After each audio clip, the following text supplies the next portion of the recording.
তীব্র নিন্দা জানাই। কারণ হচ্ছে আমরা এটা শান্তিপূর্ণ আন্দোলন করার, এখানে তো কোনো নিষিদ্ধ ছিল না যে আন্দোলন করা যাবে না, বা 144 ধারা তো ছিল না যে এখানে আক্রমণ করবে।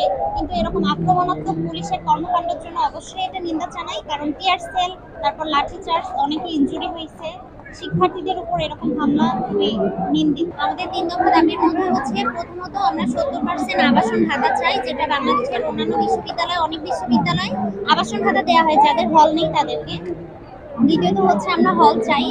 আমাদের শুধুমাত্র মেয়েদের জন্য একটা হল আছে, যেটা আমাদের জন্য যথেষ্ট না এবং খুবই সীমিত সিট।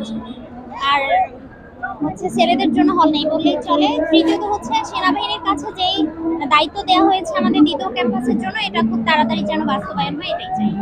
হচ্ছে বলে আমি মনে করি না, কারণ আমরা হচ্ছে শান্তিপূর্ণ আন্দোলন করতেছি। আর এই আন্দোলন আমাদের আগেও হয়েছিল এবং মেনে নেওয়া হয়, কিন্তু কোনো কাজ বাস্তবায়ন হয় না, শুধুমাত্র আশা দেওয়া হয় এবং আমরা শুধু আশাবাদী থাকি।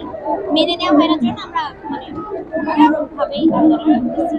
যমুনার সামনে আন্দোলন হওয়ার কারণ আমরা হচ্ছে যেহেতু ইন্টার গভর্নমেন্ট এটা মেনে নিচ্ছে না, আমাদের গভর্নমেন্টের সাথে এটা যেহেতু যুক্ত, সেহেতু আমরা এখানে আন্দোলন করতেছি। আমাদের আন্দোলন তো চলমান ছিল, যদি আন্দোলন মেনে নেওয়া হতো তাহলে তো আমরা আজকে আসতাম না। যদি কালকে আন্দোলন মেনে নেওয়া হতো, আমাদের যদি দাবিগুলো কালকে মেনে নেওয়া হতো, বা লাস্ট 3 দিন থেকে যে আমরা আন্দোলন করছি আগে মেনে নিলে তো আমরা আজকে আসতাম না। আন্দোলন আমরা আন্দোলন করছি, কিন্তু আমাদের দাবি কেন মানা হচ্ছে না এটা তো আমরা বলতে পারবো না। এটা হচ্ছে তাদের ব্যাপার। লাস্ট কি বলেছে? আমাদের লাস্ট না, তাদের সাথে আমাদের এরকম কোনো এখন কথা হয়নি। আমরা আন্দোলন চালিয়ে যাবো যতদিন না পর্যন্ত আমাদের দাবি বাস্তবায়ন করে। কর্তৃপক্ষের কাছেই তো আমরা আন্দোলন করছি, কর্তৃপক্ষের কাছেই আমরা আন্দোলন করছি, কিন্তু তারা আমাদের এটা মানে আয়ত্তে নিচ্ছে না বা সিরিয়াসলি নিচ্ছে না বিষয়টা। আর এই যে বোতল কাণ্ড হওয়াতে একটু অন্য বিষয়টা ঘুরিয়ে গেছে আমার মনে হয়। এটা তো বললামই, যদি আগে দাবিগুলো আমাদের মেনে নেওয়া হতো তাহলে তো আমরা আজকে আন্দোলন করতাম না। আর নিষিদ্ধ করা হয়েছে কালকে, কিন্তু আমাদের আন্দোলন কিন্তু আরো 2 দিন আগে থেকে চলে।